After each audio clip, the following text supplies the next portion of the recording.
हाँ जी, स्टार्ट करते हैं। आज मैं आपको इंट्रोडक्शन क्लास दे रही हूँ जिससे कि आपको समझ में आए कि रेकी होती क्या है। रेकी के कुछ नियम हैं जो मैं आपको बताऊंगी, जो आपको फॉलो करने हैं। और रेकी का जो क्लास है वो स्टेप बाय स्टेप आपको समझ में आएगा। तो सबसे पहला क्वेश्चन ये है कि रेकी होती क्या है। हाँ जी, अंजलि जी, आप कुछ बताना चाहेंगे रेकी होती क्या है?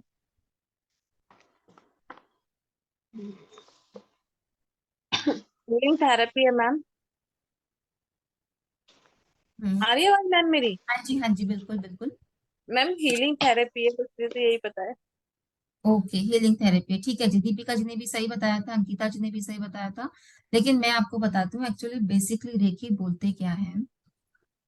हथेली के मध्य भाग से जो एनर्जी निकलती है उसे हम रेकी कहते हैं। हमारा जो हाथ होता है, हमारी जो हथेली होती है ये वाली, यहाँ से रेज निकलती है। और उस रेस को जब हम किसी के ऊपर भी रखते हैं, जैसे अगर सपोज मुझे अपने पे डालनी है हीलिंग और मैंने यहाँ पे रखा तो इसका मतलब मेरे सर में जा रही है। मैंने यहाँ पे रखा तो इसका मतलब है कि मैं अपने यहाँ को हील कर रही हूँ। अगर मैंने अपने शोल्डर पे रखा तो इसका मतलब है कि मैं अपना इसको हील कर रही हूँ। तो बेसिकली जो रेकी होती है वो है क्या, कि हमारे हथेली के मध्य भाग से जो एनर्जी निकलती है उसे हम रेकी कहते हैं। अब देखिए रेकी आई कहाँ से। स्टूडेंट मुझसे क्वेश्चन पूछते हैं कि रेकी रेकी का जन्म कहाँ पे हुआ, ये कहाँ पे पैदा हुई। तो रेकी, आप जानते हैं रेकी कहाँ से आई? Ma'am Japanese.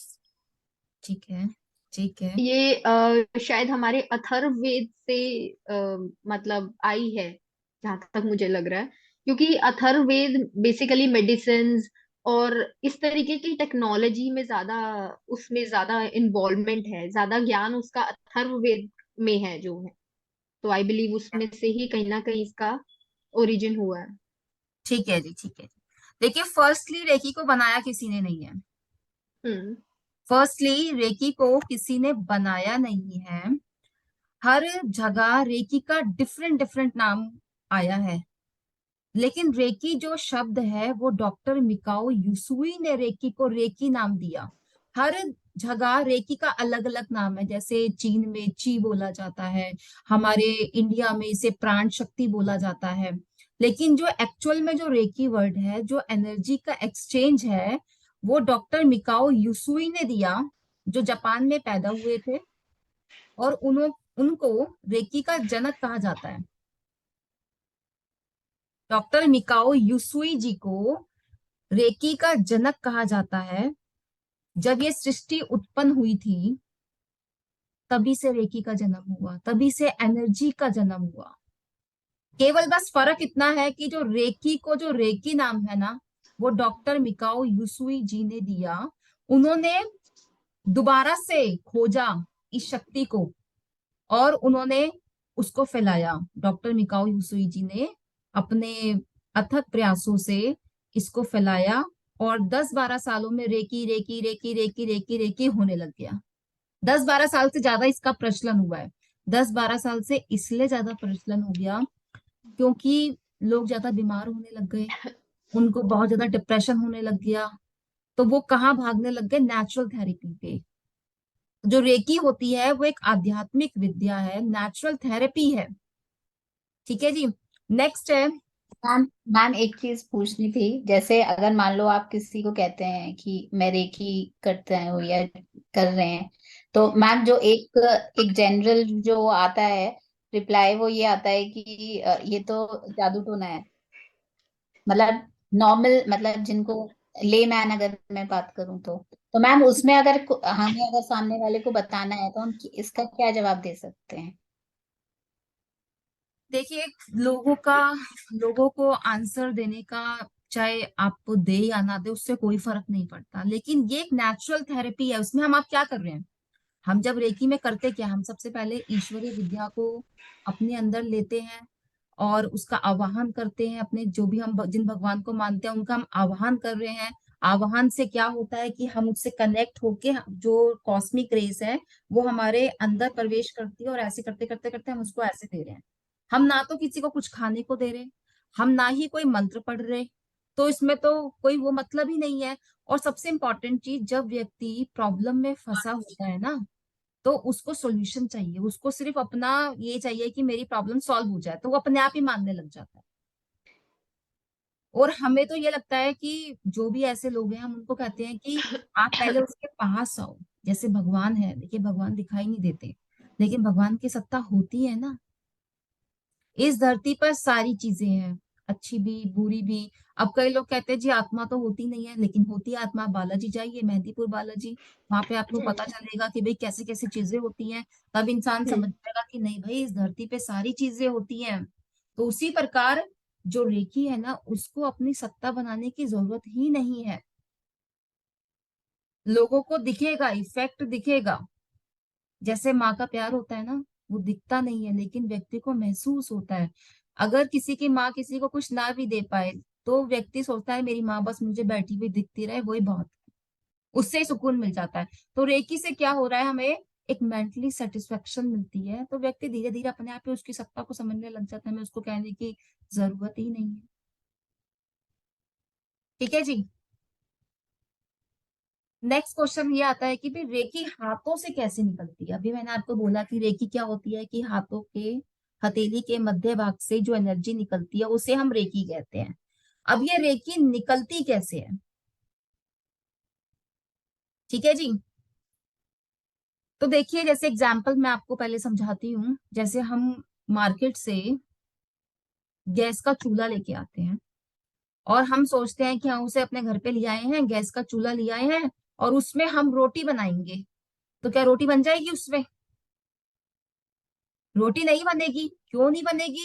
क्योंकि जब तक उस गैस के स्टोव को हम गैस सिलेंडर के साथ ऐसे कनेक्ट नहीं करेंगे, तब तक उसमें गैस नहीं आएगी, और गैस नहीं आएगी तो रोटी नहीं बन सकती है।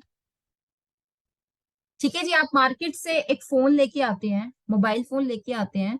आप सोचो कि भाई मैंने परचेज कर लिया है मोबाइल फोन, अब मैं अपने फ्रेंड से इस पे बात करूं। लेकिन उस मोबाइल को एक्टिव करने के लिए हमें उसके अंदर एक सिम डालनी पड़ती है। उस सिम से फ्रिक्वेंसी को हम अट्रैक्ट करते हैं। समझ रहे हैं आप मेरी बात को? फ्रीक्वेंसी को हम कैच करते हैं और उसके थ्रू हम बात करते हैं। तो उसी प्रकार हमें हथेली के मध्य भाग से जब एनर्जी को निकालनी होती है, उससे पहले हमें एक एट्यूनमेंट करना पड़ता है। एट्यूनमेंट।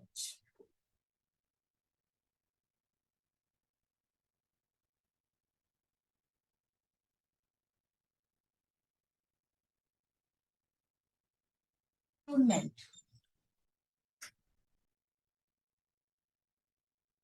इसको बोलते हैं शक्तिपात।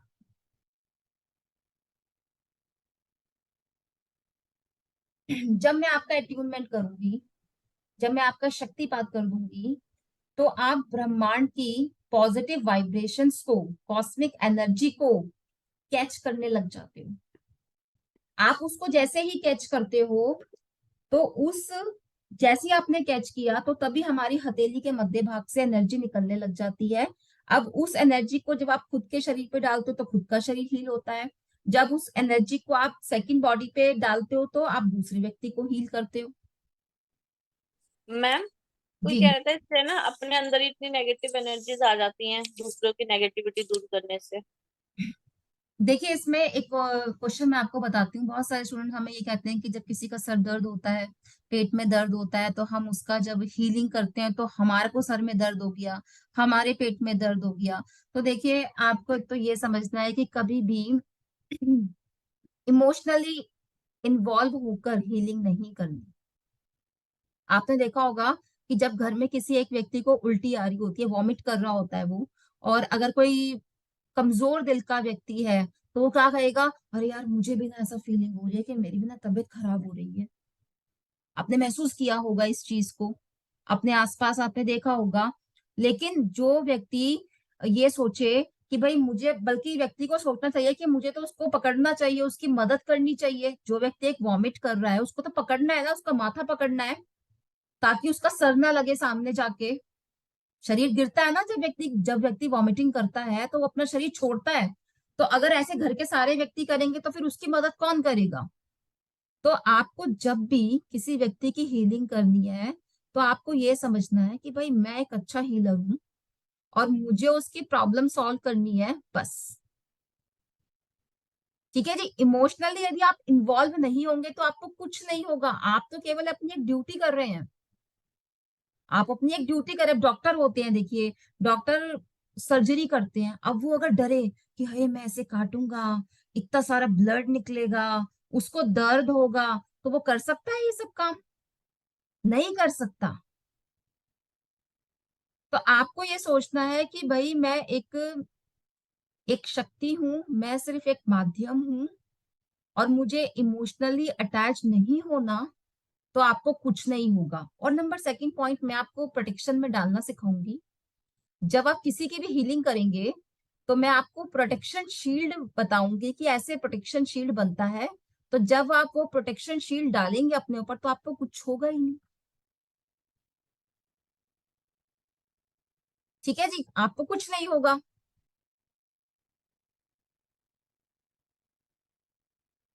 स्टूडेंट्स पूछते हैं रेकी कैसे काम करती है। अभी मैंने आपको बोला कि हथेली के मध्य भाग से जो एनर्जी निकलती है उसे हम रेकी कहते हैं, और ये जो रेकी निकलती है वो अट्यूनमेंट के बाद निकलती है। तो सपोज अट्यूनमेंट हो जाता है और आपके हाथों में से रेकी एनर्जी निकलने लग जाती है, तो क्वेश्चन है कि इस एनर्जी से हम कैसे अपनी प्रॉब्लम्स को, कैसे हम क्लाइंट की प्रॉब्लम को सॉल्व कर पाते हैं, कैसे? तो देखिए, शक्ति है, आध्यात्मिक शक्ति है, ये बहुत ज्यादा इंटेलिजेंट है, इनमें बहुत ज्यादा बुद्धि है। जब हम कोई हमारे पास पेशेंट आता है या सपोज हमारे सर में दर्द होता है और जब हम अपने दोनों हाथों को अपने सर पे रखते हैं या क्लाइंट के सर पे रखते हैं, तो ये रेकी जानती है कि मुझे सर के किस सेल्स में जाना है, किस सेल में ब्लॉकेजेस है जिसके कारण सर दर्द हो रहा है। ये अपने आप जानती है, आपको सिर्फ हाथ रखना है। जब आप रेकी को कॉल करते हैं तो आप ब्रह्मांड में से पॉजिटिव वाइब्रेशंस को कैच करते हैं। कैच करने के बाद आपके सिर के अंदर जाता है क्राउन चक्र पे। मैं आपको बताऊंगी हमारे बॉडी में कौन कौन से चक्र हैं। तो ये क्राउन चक्र से जाके हमारे हार्ट चक्र पे बैठ के हमारे हाथों के थ्रू निकलती है एनर्जी। ठीक है जी। अब कई मुझे बोलते हैं कि जब हम किसी को रेकी देते हैं तो इसमें हमारी एनर्जी का लॉस होता है क्या? जैसे मैं आपको भी पढ़ा रही हूँ, ठीक है जी, तो पढ़ाने के बाद क्या होगा, मैं कहीं ना कहीं थोड़ा सा तो लो होंगी, है कुछ ना कुछ पॉइंट थकूंगी मैं। हम्म। ठीक है जी। लेकिन जब हम किसी को हीलिंग करते हैं तो उसमें हमारी एनर्जी का कोई लेना देना है ही नहीं। क्यों नहीं है? क्योंकि हम तो देखिए ऊपर से एनर्जी ले रहे हैं और वो हमारे अंदर जा रही है। पहले क्राउन चक्र में जा रही है, फिर ब्रो चक्र में जा रही है, थ्रॉट में जा रही है, फिर ऐसे हार्ट से होती हुई हमारे हाथों के थ्रू निकल रही है। तो हमारी खुद की एनर्जी का तो कोई मतलब ही नहीं है। उल्टा, जितनी ज्यादा हम रेकी करते हैं उतना हमें बेनिफिट होता है, उतना ज्यादा हमें बेनिफिट होता है। कैसे? एग्जाम्पल से बताती हूँ आपको। देखिए एक मटका है, भरा हुआ है पानी का, गंदे पानी का मटका भरा हुआ है। अब उसके ऊपर आप पाइप से साफ पानी डालो तो क्या होगा कि वो जो मटका पूरा भरा हुआ है गंदे पानी से, जब उसमें साफ पानी जाएगा तो क्या होगा, जब वो मटके से पानी बाहर निकलेगा तो साफ और गंदा पानी मिलकर निकलेगा बाहर।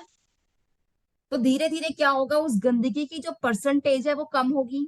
100 से 90%, 90 से 80, 70, 60, 50, 40, और एक टाइम पे क्या होगा, उस मटके का जो पानी है वो पूरा का पूरा साफ हो जाएगा। तो रेकी करने से कभी कोई साइड इफेक्ट नहीं होता, चाहे हम खुद की हीलिंग करें और चाहे हम सामने हीलिंग करें पर्सन पे। रेकी का हमेशा बेनिफिट ही बेनिफिट है।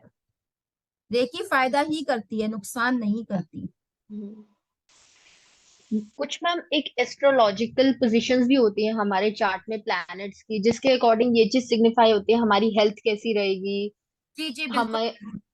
तो वो बिल्कुल चीज भी हम रेकी से ओवरकम कर लेते हैं, क्योंकि वो तो जब हम पैदा हुए हैं वो जो सिचुएशन थी ऊपर उसके हिसाब से हमारा चार्ट बन गया, तो वो तो आगे वैसे ही कंटिन्यू रहेगी, उसमें तो उसमें चेंजेस हो जाते हैं रेकी से, क्योंकि वो अलग सिचुएशन आ जाती है। जी देखिए, हमारे शास्त्रों में उपायों का वर्णन किया गया है। हम्म। जब मैं एस्ट्रोलॉजी जब पढ़ाती हूँ तो मैं उनको बोलती हूँ कि भाई ये समस्या होगी, आपको ये समस्या होगी, लेकिन साथ ही साथ मैं ये भी कहती हूँ कि यदि व्यक्ति उपायों को फॉलो करता है, मंत्र, रतन, स्नान, दान, औषधि, रेकी, ठीक है ना, तो इन सबको फॉलो करके अपनी सिचुएशन को बेटर बनाया जा सकता है। ये शास्त्रों में ही वर्णन लिखा है। इसका मतलब जिस सिचुएशन में हम पैदा हुए हैं उसको हम प्लस माइनस कर सकते हैं। अच्छा। भाई सर्दी आई है जैसे, तो अब देखिए हम पूरे देश की सर्दी को नहीं गायब कर सकते, लेकिन इतना तो कर सकते हैं कि स्वेटर पहन के हम उसके अनुकूल हो सकते हैं।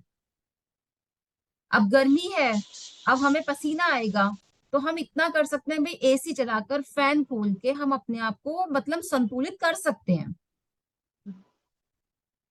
तो रेकी के थ्रू मैं आपको आने वाले टाइम में बताऊंगी विश बॉक्स कैसे क्रिएट होता है, आप सेल्फ हीलिंग कैसे करोगे, अपनी मनोकामना को पूरा कैसे करोगे, जिस सिचुएशन में आप फंसे हुए आप उससे कैसे निकलोगे, ये मैं आपको धीरे धीरे बताऊंगी। लेकिन नेक्स्ट क्वेश्चन ये होता है कि हमारे हाथों से जो रेकी निकलती है, एनर्जी जो निकलती है, वो ठंडी होती है या गर्म होती है? गर्म होती है। गर्म होती है। हम्म। आपको एक एग्जांपल बताती हूँ। देखिए मेरा ना एक बार ही मेरा हाथ कट गया, ठीक है जी। अब मुझे ये था कि भाई मुझे हीलिंग आती है, मैंने उसको हील करा। तो जब मैं हीलिंग कर रही थी तो मुझे ना और ज्यादा दर्द हो रहा था। क्यों दर्द हो रहा था? क्योंकि कटा हुआ था, और उस कटे हुए पे मैं क्या कर रही थी, उसको गरम हीट दे रही थी। हम्म। तो उससे क्या हुआ, मुझे और पेन हुआ। लेकिन मुझे पूरा विश्वास था कि रेकी एनर्जी से मेरा हाथ ठीक हो जाएगा। और 10 मिनट के बाद जब मैंने उसको हटाया, मैंने देखा कि भाई वो रेड रेड जो हो रहा था वो ठीक हो गया है, और मेरा जो पेन है वो कम हो गया है।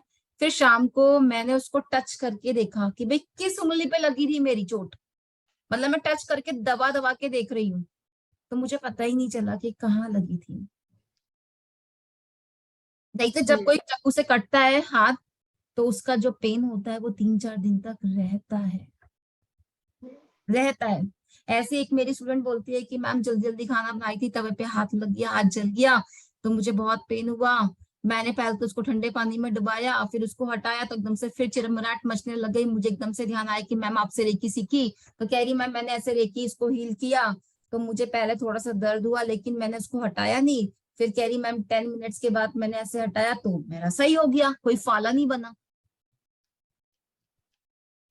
समझ रहे हैं आप मेरी बात को? तो रेकी से आपकी जितनी भी प्रॉब्लम्स है आप उसको सॉल्व कर सकते हैं। और हाथों से जो एनर्जी निकलती है वो आपकी गर्म वाइब्रेशंस निकलती है। तो आपको ये सोचना है कि भाई रेकी से हम एनर्जी निकाल रहे हैं, एनर्जी और हमें फील हो रही है, वो हमेशा फायदा पहुंचाएगी ही पहुंचाएगी। मतलब रेकी लेने से, रेकी करने से दोनों ही पोजीशन में साइड इफेक्ट का तो मतलब ही नहीं बनता। नहीं तो हर दवाई का साइड इफेक्ट होता है, हर दवाई का। जब हमारे सर में दर्द होता है लोग क्या करते हैं, पेन किलर ले लेते हैं। तो उनको ये नहीं पता होता कि पेन किलर लेने से कभी भी सर का दर्द सही नहीं होता। वो सर के दर्द की जो नसें होती है जिससे हमें दर्द की अनुभूति हो रही है उसको वो सुन कर देती है, इसलिए हमें सर दर्द नहीं होता। ठीक है। लेकिन रेकी के थ्रू जब आप हीलिंग से अपने सर पे ऐसे डालते हो तो वो ऑटोमेटिकली सही करती है। मतलब कोई साइड इफेक्ट नहीं है। हर दवाई की क्वांटिटी होती है, हर दवाई की, कि इतनी लेनी है डोज, इतनी लेनी है, इतनी लेनी है, कितनी है ना, डॉक्टर आपको मेंशन करता है कि भाई आपको कितनी गोली लेनी है। लेकिन रेकी में ऐसी कोई भी पाबंदी नहीं है कि आपको 5 मिनट लेनी है, 10 मिनट लेनी है, 15 मिनट लेनी है। आप यदि ज्यादा भी ले लेते हैं रेकी तो भी उसका साइड इफेक्ट नहीं है, आप थोड़ा कम ले लेते हैं तो भी उसका साइड इफेक्ट नहीं है। और आप जब आपका ट्यूनमेंट हो जाएगा और थोड़े से टाइम के बाद आपको पता चल जाएगा कि मुझे किस पार्ट पे कितनी देर अपना हाथ रखना है। वो कैसे? जब तक आपके हाथ से एनर्जी निकलेगी तो आपको लगेगा कि भाई उस पार्ट को एनर्जी की जरूरत है, तो तब तक आप उस पार्ट पे एनर्जी दोगे। जब आपको लगेगा कि भाई अब मेरे हाथों से कुछ नहीं निकल रहा, इसका मतलब कि भाई जरूरत नहीं है उस पार्ट को। माँ बच्चे को दूध तब पिलाती है जब बच्चा रोता है, और बच्चा नहीं रो रहा है तो माँ क्या कहेगी कि भाई बच्चे का पेट भरा हुआ है, कोई दिक्कत नहीं है। बच्चों के एग्जाम खत्म होते हैं, एग्जाम खत्म होने के बाद वो बैट बॉल में लगे रहते हैं, गली में खेलेंगे, अपने दोस्तों के साथ खेलेंगे, उनको भूख प्यास का कोई मतलब ही नहीं होता। तो माँ भी सोचती है कि भाई बच्चा खुश है ना, कोई परेशान नहीं कर रहा, तो वो नहीं इतना छेड़ती। लेकिन अगर बच्चा जब रोता है तो उसको सोचते हैं कि कहीं भूखा तो नहीं है सबसे पहले। ठीक है कि तो रेकी लेने का और रेकी देने का कोई भी साइड इफेक्ट नहीं है। रेकी से हमेशा बेनिफिट ही बेनिफिट है। और रेकी एक ऐसा सब्जेक्ट है कि जब कोई व्यक्ति बीमार हो जाता है, अब उसके पास देखिए मनी है, अब वो उस मनी का करे क्या, क्योंकि वो तो बीमार है, वो तो कहीं जा नहीं सकता, उसके बॉडी में हिम्मत ही नहीं है। और मेडिसिन ले लेके क्या होता है, हमारी बॉडी भी थोड़ी सी सुस्त हो जाती है, व्यक्ति सोता रहता है, उसको कुछ अच्छा नहीं लगता, जीभ कड़वी हो जाती है ना। साइड इफेक्ट होता है ना दवाई लेने का भी। तो लेकिन रेकी से क्या होता है कि हमारे अंदर एक पावर बनी रहती है, एक पावर बनी रहती है। कोरोना हुआ था, कोरोना की जब सेकंड लहर आई थी, तो मेरे स्टूडेंट्स ने मुझे बताया कि मैम हमारे घर में सबको कोरोना हो गया, मुझे भी कोरोना हो गया, लेकिन मैम जब मैं हीलिंग कर रही थी तो अपने आप को मेंटेन कर रखा था कि मैं लेटी नहीं, मुझे इंजेक्शंस नहीं लगे। समझ रहे हैं आप मेरी बात को, कि ठीक है कि उनको कोरोना हो गया, लेकिन कह रही थी कि जैसे मेरे हस्बैंड लेट गए, उनका ब्लड टेस्ट हुआ, उनको बहुत सारी मेडिसिन खानी पड़ी, कह रही मैम मैं वैसे ओके थी, मुझे कोई दिक्कत नहीं थी। और कोरोना में तो फिर मेड भी आना बंद हो गई, तो काम भी घर का सारा मैंने किया। ठीक है जी, काम भी सारा उसने किया। तो लेके लेने से हमेशा बेनिफिट ही बेनिफिट है। हम जितनी भी पढ़ाई करते हैं वो किस लिए करते हैं, अपनी ग्रोथ के लिए, अपनी इनकम बढ़ाने के लिए, अपनी ग्रोथ के लिए करते हैं। लेकिन जो रेकी है ना, वो सबसे इंपॉर्टेंट चीज ये है कि अपनी प्रॉब्लम को हम सॉल्व कैसे करें। और सबसे इंपॉर्टेंट चीज, व्यक्ति कभी ना कभी तो बीमार पड़ता ही है, ऐसा हो नहीं सकता कोई व्यक्ति का जी मैं तो बीमार ही नहीं पड़ा। हर व्यक्ति बीमार पड़ता है। तो उस बीमारी से लड़ने के लिए, उस बीमारी में हम डिप्रेस ना हो, तो रेकी अगर हम करते हैं तो हम बिल्कुल फिट रहते हैं। एक मेरी स्टूडेंट है, वो मुझे कहती है कि मैम एक लड़के के साथ मेरा अफेयर है, मम्मी पापा को लड़का पसंद नहीं है और मैं उसको छोड़ नहीं पा रही। कह रही मैम वो मेरे लिए अच्छा है बुरा है मैं नहीं जानती, क्या रेकी मेरे लिए मदद करेगी इस प्रॉब्लम में। तो मैंने कहा बिल्कुल, बिल्कुल मदद करेगी। उसने पूछा कैसे मैम, कैसे रेकी वर्क करेगी। तो मैंने कहा जब आप रेकी सीख लेंगे, आपका जब अटूनमेंट हो जाएगा, जब आप अपनी बॉडी पे एनर्जीज डालेंगे रेकी की, तो उससे क्या होता है कि पॉजिटिव वाइब्स आपको अट्रैक्ट करेंगी, और जो बेकार की जो वाइब्रेशंस हैं, जो बेकार के लोग हैं, वो उसका कनेक्शन अपने आप आपसे हट जाएगा। अगर वो बॉय, आपका फ्रेंड आपके लिए पॉजिटिव है, आपके लिए अनुकूल है, तो वो आपके साथ रहेगा, आपके साथ, अदरवाइज आपका ब्रेकअप हो जाएगा। और हार्डली हार्डली बता रही हूँ मैं आपको, 1 महीने के बाद उसका ब्रेकअप हो गया। 1 डेढ़ साल के बाद उसकी शादी हो गई, आज अच्छे से सेट है वो। जब वो मेरे पास आती है कंसल्टेशन लेने बीच बीच में, तो मुझे यही बात बोलती है कि मैम मेरे हस्बैंड बहुत अच्छे हैं, अच्छा हुआ मैंने रेकी सीखी, अगर मैं उसके साथ शादी हो जाती तो मैं तो बस खराब था मेरा तो। ठीक है जी, तो रेकी करने का हमेशा फायदा ही फायदा है, कोई साइड इफेक्ट नहीं है।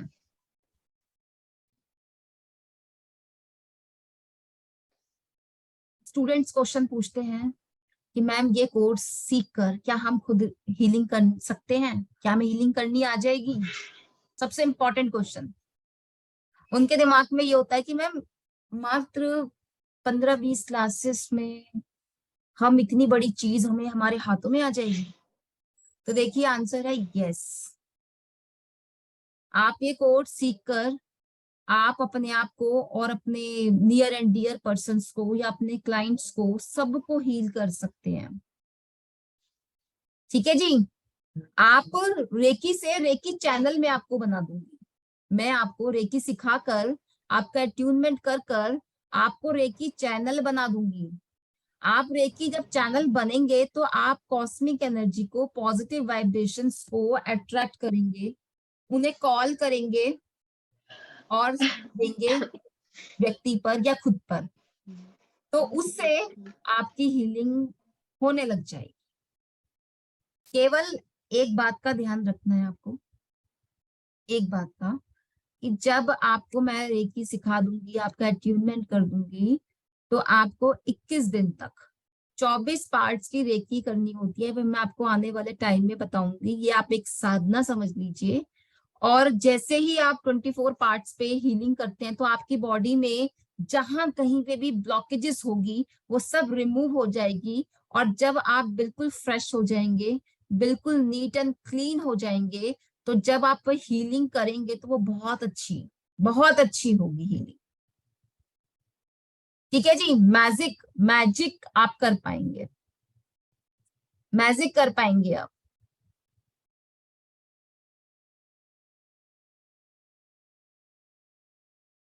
नेक्स्ट क्वेश्चन है, नेक्स्ट क्वेश्चन है, हमसे पूछा जाता है कि मैम रेकी के कुछ नियम है। हम जब भी कोई चीज सीखते हैं उसका कोई ना कोई नियम होते हैं, तो क्या रेकी के नियम है? तो देखिए, वैसे तो रेकी का कोई नियम नहीं है, रेकी का कोई नियम नहीं है। नियम जैसे, देखिए रेकी में ना तो कोई समय का बंधन है, आप किसी भी समय रेकी कर सकते हैं। आपको लगता है कि भाई आज मैं मॉर्निंग फ्री हूं तो आप मॉर्निंग में कीजिए, कभी आपको लगता है कि मैं दिन में फ्री हूं तो आप दिन में कीजिए, कभी आपको लगता है कि आप शाम को फ्री हैं तो आप शाम को कीजिए, और कभी आपको लगता है कि मैं रात को फ्री हूँ, रात के 12 बजे, रात के 2 बजे, तो मैं बोलूंगी आप तब भी कर सकते हैं। मतलब रेकी में समय का कोई बंधन नहीं है, रेकी में समय का कोई बंधन नहीं है। जैसे हमारे सनातन धर्म में कहा जाता है कि जनरली जो भगवान होते हैं वो दिन के 12 बजे सो जाते हैं और 4 बजे उठते हैं और रात के 10-11 बजे सो जाते हैं। जो मंदिर होता है वो बंद हो जाता है ना जनरली, कोई विशेष कार्यक्रम हो, कोई विशेष दिन हो तो बात अलग है, नहीं तो जनरली जो मंदिर के जो फाटक होते हैं वो बंद हो जाते हैं, ठीक है ना, क्योंकि वो कहते हैं कि भगवान जी सो गए। लेकिन रेकी में ऐसी कोई पाबंदी नहीं है, रेकी में ऐसी कोई पाबंदी नहीं है, आप कभी भी कर सकते हो। ठीक है जी। नेक्स्ट है कि रेकी में नहाने का कोई चक्कर नहीं है, रेकी में नहाने का कोई इशू नहीं है। जैसे हमारे सनातन धर्म में कहा जाता है कि नहा धोकर स्वच्छ कपड़े पहनकर आप पूजा कर सकते हैं, आपको पूजा करनी चाहिए। लेकिन रेकी में ऐसी कोई पाबंदी नहीं है कि पहले आपको नहाना जरूरी है। हालांकि वैसे तो देखिए, हम जब स्वच्छ कपड़े पहन के चाहे हम पढ़ाई करें, चाहे हम पूजा करें, चाहे हम रेकी करें, तो ऑब्वियसली वो अच्छी होगी, लेकिन ऐसा कोई बंधन वाली बात नहीं है। केवल एक चीज का आपको ध्यान रखना है कि जब आप हीलिंग करते हैं, हीलिंग करते हैं या सामने वाले व्यक्ति को हील करते हैं, तो सामने वाले व्यक्ति को या खुद को हीलिंग करने के 2 घंटे बाद तक उसको नहाना नहीं है, नहाना नहीं है। क्यों? क्योंकि जब हम खुद को हील करते हैं तो वो जो एनर्जी होती है वो धीरे धीरे अंदर टिश्यूज में जाती है, उसको वक्त लगता है अंदर जाने में, एब्जॉर्ब होने में एनर्जी को। जैसे सपोज आपने ना अपना फेस धोया और ऐसा कहा जाता है कि आप उसको ना किसी टॉवल से मत पूछो, ऐसे ऐसे ऐसे करके आप उसको टैप करके वो पानी अंदर जाएगा, उसको जाने दो। टाइम लगता है ना। जब फेशियल किया जाता है तो थोड़ी देर उसको छोड़ा जाता है कि भाई ठीक है, जिसके जो भी उसमें विटामिन है, न्यूट्रिशंस है, वो हमारी बॉडी, हमारे स्किन के अंदर जाए। तो उसी प्रकार जब हम हीलिंग करते हैं तो हीलिंग करने में उस एनर्जी को अंदर टिश्यूज में जाने में समय लगता है, तो 2 घंटे तक नहाना नहीं होता।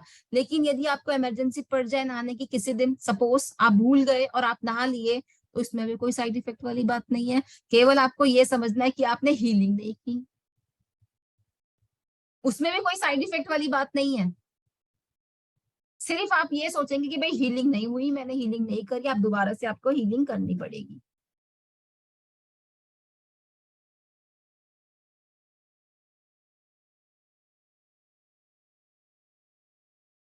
नेक्स्ट है इंपॉर्टेंट पॉइंट, कि रेकी में धर्म का कोई बंधन नहीं है। जैसे अभी नवरात्रे आते हैं, तो देखिए जो देवी माँ को मानते हैं वही नवरात्रों में पूजा करते हैं, वही उपवास करते हैं। कोई मॉडर्न व्यक्ति तो नहीं करेगा ना, या कोई सरदार व्यक्ति नहीं करेगा, या तो कोई व्यक्ति मानता हो पर्टिकुलर अपने भगवान में, ऐड करता हो देवी माँ को, तो वो करेगा। तो उसी प्रकार रेकी में कोई भी धर्म का व्यक्ति रेकी कर सकता है। रेकी ये नहीं बोलेगी कि मैं उसी धर्म के पास जाऊंगी। रेकी में धर्म का कोई बंधन नहीं है। रेकी में गृहस्थ जीवन के कार्यों को कोई मनाही नहीं की गई है। जब गृहस्थ जीवन का कोई कार्य होता है, तो हमारे सनातन धर्म में कहा जाता है कि पहले आप नहाइए, कपड़े चेंज कीजिए और फिर आप पूजा के योग्य आप मतलब पूजा कीजिए। लेकिन रेकी में ऐसा कुछ नहीं है। कोई ये नहीं होता कि आप नहीं कर सकते गृहस्थ जीवन का कुछ काम, या गृहस्थ जीवन का काम करने के बाद आप रेकी नहीं कर सकते, मतलब ऐसी कोई पाबंदी नहीं है। मासिक धर्म के दिनों में रेकी करना में कोई मनाही नहीं है। उल्टा मैं ये बात बोलूंगी कि जरूर करना चाहिए एक लेडी को। उससे क्या होता है, कमर का दर्द, पैरों का दर्द, और जो उसका फ्लो है वो बहुत अच्छा होता है, वो बहुत अच्छा होता है। रेकी में केवल आपको एक चीज ध्यान रखनी है कि जब आप रेकी करते हैं तो आपकी बॉडी ऐसे नहीं होनी चाहिए। जो टांग होती है, पैर होती है, उसकी मूवमेंट आपको ऐसे नहीं रखनी, क्रॉस नहीं करना। क्योंकि जब आप ऊपर से ब्रह्मांड से कॉस्मिक एनर्जी को, पॉजिटिव वाइब्रेशंस को एब्जॉर्ब करते हैं, तो वो हमारे चक्रों के अंदर होती भी जाती है। तो जब हमारी बॉडी इस शेप में होती है, तो वो सीधी नहीं हो जा रही, एनर्जी सीधी नहीं जा रही वो, तो कहीं ना कहीं डिस्टरबेंस होता है। जैसे पानी की जो पाइप होती है, अगर वो पानी की जो पाइप अगर टेढ़ी मेढ़ी है, तो उसका फ्लो कम हो जाता है ना, फ्लो कम हो जाता है। तो ये आपको ध्यान रखना है कि रेकी करते समय हमारी बॉडी का जो पोस्चर है वो ऐसे ना हो, सीधा होना चाहिए बिल्कुल। तो ध्यान रखना है कि जब आप रेकी करें तो अपने पैरों के नीचे एक आसन बिछाएं, कोई भी एक पतला सा कपड़ा, कोई भी आसन, कोई भी चटाई, ठीक है। अच्छा देखिए, स्टूडेंट मुझसे पूछते हैं कि मैम रेकी में क्या ध्यान लगाना बहुत इंपॉर्टेंट है क्या? जब इंक्वायरीज आती हैं, सबसे पहले वो कहते हैं मैडम हम ना ध्यान नहीं लगा सकते, तो क्या हम रेकी सीख सकते हैं? हमसे ज्यादा पूजा पाठ नहीं होता, क्या हम रेकी सीख सकते हैं? हम नॉनवेज खाना नहीं छोड़ सकते, हम लहसुन प्याज खाना नहीं छोड़ सकते, क्या हमें रेकी आ जाएगी? तो देखिए इसका आंसर है, रेकी का इन सब चीजों से कोई लेना देना नहीं है। रेकी का इन सब चीजों से कोई लेना देना नहीं है, क्योंकि रेकी का कोई नियम ही नहीं है। उसमें आप चाहे अंडा हो, कोई ड्रिंक हो, आपका लहसुन प्याज है, आपका अल्कोहल है, आपका स्मोकिंग है। उल्टा मैं ये बात बोलूंगी कि धीरे धीरे व्यक्ति को ये समझ आने लग जाते है कि मैं इन गंदी चीजों को छोड़ूं, इन नशीले पदार्थों का सेवन करने से मैं बचूं अपने आप को। उल्टा उसके अंदर ये पावर क्रिएट होती है, ठीक है जी। लेकिन वैसे कोई पाबंदी नहीं है। नंबर सेकंड पॉइंट, रेकी में ध्यान लगाना जरूरी नहीं होता। मेडिटेशन और रेकी में यही डिफरेंस है। मेडिटेशन में सबसे इंपॉर्टेंट चीज है ध्यान लगाना। जब कोई व्यक्ति आई लाइनर लगाता है तो वहां पे देखिए कैसे लगा रहा है, पूरा ध्यान उसका शीशे के ऊपर है, पूरा ध्यान बिल्कुल सीधा लगे। तो वहां पे वो क्या कर रहा है, एक व्यक्ति मेडिटेट कर रहा है। लेकिन रेकी में मैं ये बात बोलूंगी कि यदि आपका कोई फेवरेट सीरियल आ रहा है, कोई मूवी आ रही है, तो मैं आपको बोलूंगी कि थोड़ा ऊंचा तकिया लगाओ, लेट जाओ, साथ साथ हीलिंग करते रहो और साथ साथ आप टीवी देखिए सामने, ठीक है। लेकिन जब भी हम कोई चीज ध्यान लगाकर करते हैं उसका रिजल्ट और अच्छा आता है। लेकिन मैं आपको ये बताना चाह रही हूँ कि ध्यान लगाना कंपल्सरी नहीं है रेकी में। ध्यान लगाना जरूरी नहीं है। जब एक छोटा बच्चा होता है ना, जब वो स्कूल जाने लगता है तो शुरू में उसको इतनी अकल नहीं होती कि मुझे स्कूल जाना जरूरी है, मैं ना रो। वो रोता है बच्चा, और कुछ टाइम के बाद क्या बोलता है अपनी मम्मा को, कि जब उसकी मम्मा बोलती है कि आज तो संडे है, आज छुट्टी है, वो रोता है कि नहीं मुझे तो स्कूल जाना है।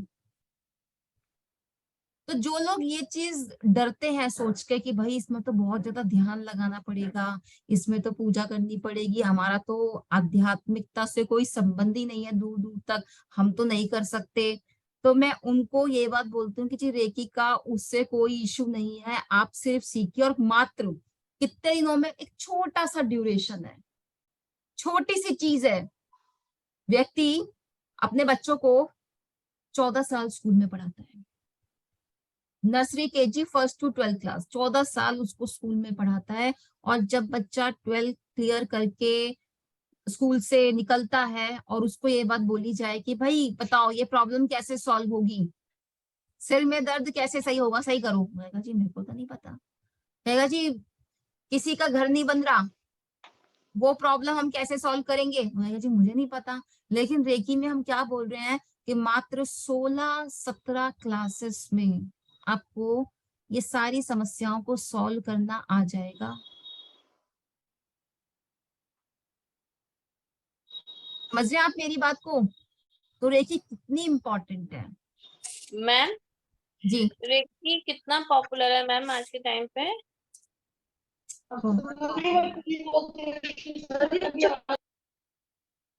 हाँ जी बहुत पॉपुलर है, 10-12 सालों से ये ज्यादा पॉपुलर हो गया है।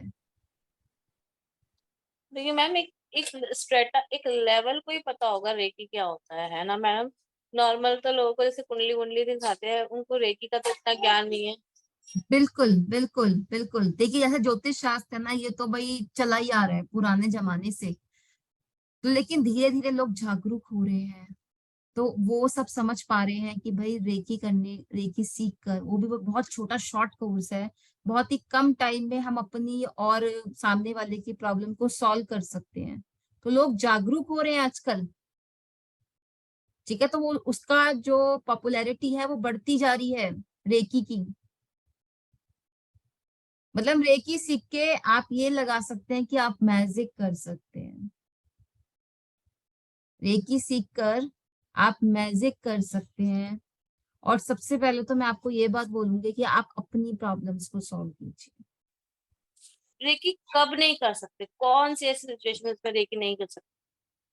कोई सिचुएशन ऐसी नहीं है जिसपे आप रेकी नहीं कर सकते। केवल एक बात बोलूंगी, किसी का अहित होता हो, किसी का हाँ तो आपको लगता है कि भाई उसका काम बंद हो जाए मेरा काम चल जाए, नहीं तब नहीं। रेकी आपका वर्क करेगी भी नहीं।